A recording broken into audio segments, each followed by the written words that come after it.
الحمد لله نحمده ونستعينه ونستغفره ونؤمن به ونتوكل عليه ونعوذ بالله من شرور أنفسنا ومن سيئات أعمالنا من يهده الله فلا مضل له ومن يضلله فلا هادي له وأشهد أن لا إله إلا الله وحده لا شريك له وأشهد أن سيدنا وحبيبنا وحبيب ربنا وشفيعنا وسندنا ومولانا محمدا عبده ورسوله أرسله الله تعالى بالحق إلى الناس كافة بشيرا ونذيرا وداعيا إليه بإذنه وسراجا منيرا أما بعد فأعوذ بالله من الشيطان الرجيم بسم الله الرحمن الرحيم وأقم الصلاة طرفي النهار وزلفا من الليل إن الحسنات يذهبن السيئات ذلك ذكرى للذاكرين وعن حذيفة رضي الله عنه قال كان النبي صلى الله عليه وسلم إذا حزبه أمر صلى أو كما قال رضي الله عنه رواه الإمام أبو داود رحمه الله في سننه يا رب صل على النبي وآله ما فاض نبع بالجداول أو جرى يا رب صل على النبي محمد ما شج جرح في سبيلك وانبرى صلى عليك الله يا خير الورى تعداد حبات الرمال وأكثرا صلى عليك الله ما غيث الهما فوق السهول وبالجبال وبالقرى صلى عليك الله في عميائه ما صاح داع للأذان وكبرا صلوا على المختار أحمد إنه أزكى الأنام وخير من وطئ الثرى بارك الله لي ولكم في القرآن العظيم ونفعني وإياكم بالآيات والذكر الحكيم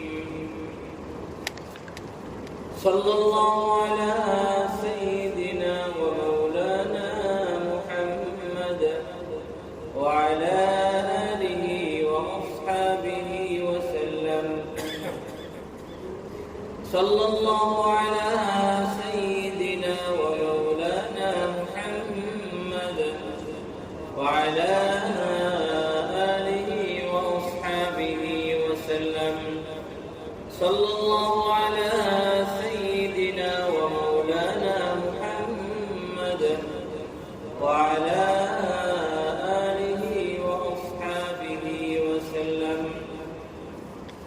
মওলাই করিম রব্ব রহিমের আলিশান শাহী দরবারে লাখ কোটি শুকর, তিনি আমাদেরকে পবিত্র ইয়াউমুল জুমআতে পবিত্র সালাতুল জুমআ আদায় করার উদ্দেশ্যে তার পবিত্র ঘর জামিয়া মসজিদে আসার বসার তৌফিক দান করেছেন।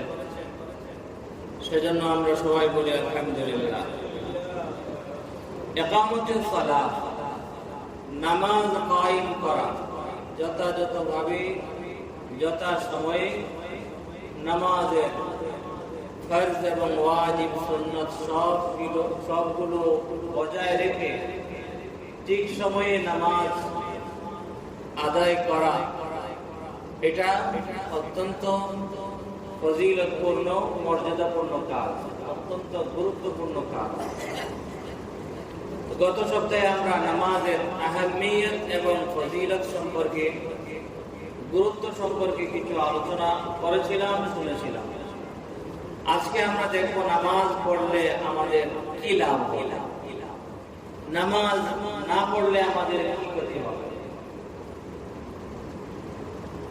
তো নামাজ মুমিনের জীবনে ঈমানের পরপরই সর্বশ্রেষ্ঠ আমল।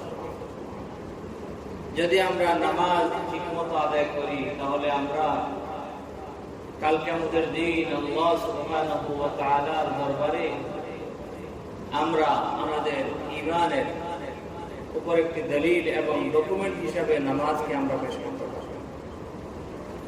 হাদিসের মধ্যে আছে, আল্লাহর হাবিব সাল্লাল্লাহু আলাইহি ওয়াসাল্লাম বলেছেন, যে ব্যক্তি সুন্দরভাবে পাবন্দির সহিত যত্ন সহকারে নামাজ আদায় করবে, সেই ব্যক্তির নামাজ কাল কিয়ামতের দিন তার একটি দলিল এবং ডকুমেন্ট হিসাবে সে আল্লাহ সুবহানাহু ওয়া তাআলার দরবারে পেশ করবে।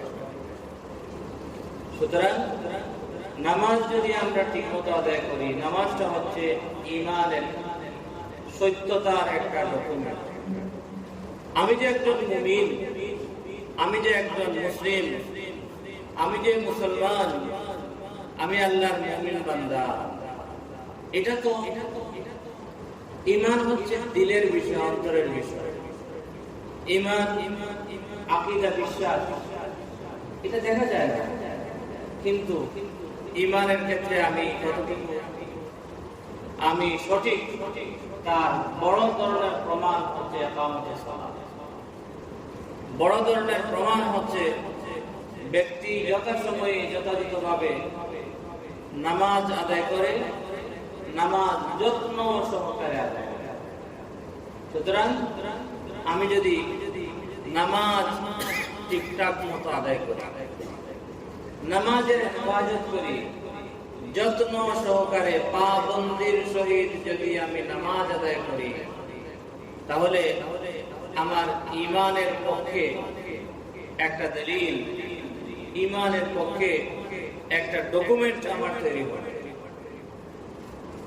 আর যদি নামাজ ঠিকমতো পড়ি না, তাহলে আমার ঈমানের পক্ষে সবল শক্তিশালী কোনো প্রমাণ কাল কিয়ামতের দিন পেশ করতে পারব না। সুতরাং নামাজ পড়লে লাভ কি হবে? এক নাম্বার, যে আমার ঈমানের পক্ষে, ঈমানের সত্যতার পক্ষে আমি কাল কিয়ামতের দিন একটা প্রমাণ, একটা ডকুমেন্ট হিসাবে আমি নামাজকে পেশ করতে পারব। সেজন্যই তো আল্লাহর হাবিব সাল্লাল্লাহু আলাইহি ওয়াসাল্লাম বলেছেন, ইন্না বাইনা রাজুলি ওয়া বাইনা শিরকি আওয়াল কুফরি তারকুস সালাত। ব্যক্তি আর কুফর এবং শিরকের মাঝখানে পার্থক্যকারী বিষয় হচ্ছে নামাজ।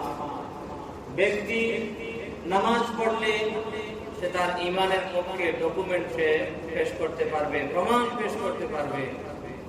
আর যদি নামাজের যত্ন না নেয়, নামাজের যদি হেফাজত না করে, তাহলে ঈমানের পক্ষের দলিল এবং প্রমাণ ডকুমেন্ট তার তৈরি হবে। আর যদি কাল কিয়ামতের দিন আমরা আমাদের ঈমানের পক্ষে কোনো ডকুমেন্ট, কোনো প্রমাণ যদি পেশ করতে পারি না, তাহলে তার চাইতে আর দুঃখের বড় কোনো বিষয় হতে পারে না। কারণ কাল কিয়ামতের দিন একমাত্র মুমিন বান্দারাই সফল হবে, বেঈমানরা সফল হবে না। জান্নাতে যেতে হলে ঈমান লাগবে, আমল লাগবে। আর ঈমানের পক্ষের বড় দলিল এবং প্রমাণ এবং ডকুমেন্ট হচ্ছে নামাজ এর হেফাজত করা। 2 নম্বর হচ্ছে আমরা আল্লাহ সুবহানাহু ওয়া তাআলার বান্দা। তিনি আমাদের খালিক ও মালিক ও মুনিব। তিনি আমাদেরকে সৃষ্টি করেছেন। তার জিকির আজকার, তাকে স্মরণ করা আমাদের কর্তব্য। আমরা তার জিকির করব। ফাযকুরুনি আযকুরকুম ওয়াশকুরুলি ওয়ালা তাকফুরুন। আল্লাহ সুবহানাহু ওয়া তাআলার জিকির আমরা করব, আমরা আদিষ্ট, আমরা তার জিকির করব। আর নামাজ হচ্ছে আল্লাহ সুবহানাহু ওয়া তাআলাকে স্মরণ, যে সমস্ত বিষয়ের মাধ্যমে আমরা করি, নামাজ হচ্ছে তার মধ্যে অন্যতম। হযরত মুসা আলা নবিয়িনা ওয়া আলাইহিস সালাতু ওয়াস সালাম কে আল্লাহ সুবহানাহু ওয়া তাআলা বললেন, ওয়া আকিমিস সালাতা লিযিকরি ওয়া মুসা, তুমি নামাজ কায়েম করো আমার স্মরণার্থে, আমাকে স্মরণ করার লক্ষ্যে তুমি নামাজ কায়েম করো। মানে কি? নামাজ পড়া, নামাজ কায়েম করা মানে হচ্ছে আল্লাহকে স্মরণ করা। নামাজ থেকে দূরে থাকা মানে হচ্ছে আল্লাহকে ভুলে যাওয়া। নামাজ কায়েম করা যথাযথভাবে, যত্ন সহকারে, মুওয়াযাবাতের সহিত, পাবন্দির সহিত নামাজ পড়া মানে হচ্ছে আল্লাহকে স্মরণ করা। আর নামাজ থেকে দূরে থাকা মানে হচ্ছে আল্লাহর স্মরণ থেকে দূরে থাকা। আর মাওলার স্মরণ থেকে দূরে ওই ব্যক্তি থাকতে পারে যে ব্যক্তি কপাল পোড়া। কারণ আমার আল্লাহর হাতে আমার সবকিছু, তাকে ভুলে গেলে তো আমার হবে না। সুতরাং 2 নম্বর বিষয় হচ্ছে নামাজ হচ্ছে আফযালু মা ইউযকারু বিহি আল্লাহু সুবহানাহু ওয়া তাআলা। আমরা যে সমস্ত জিকির আজকার, যে সমস্ত দোয়া, যে সমস্ত কাজের মাধ্যমে আল্লাহ সুবহানাহু ওয়া তাআলাকে স্মরণ করে থাকি, যে সমস্ত কাজের মাধ্যমে, কথার মাধ্যমে আল্লাহ সুবহানাহু ওয়া তাআলা জিকির করে থাকি, তার মধ্য থেকে অন্যতম হচ্ছে ওয়াকিমিস সালাতা লিযিকরি।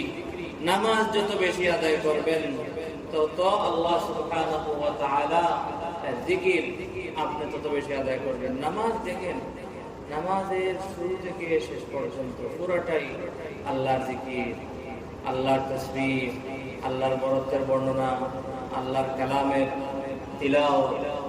পরিশেষে সব করতে করতে করতে লাস্টে আসিয়া নিজের জন্য দোয়া। নামাজ এর মধ্যে অনেক প্রকারের অনেক ইবাদত এর সম্মিলন ঘটেছে।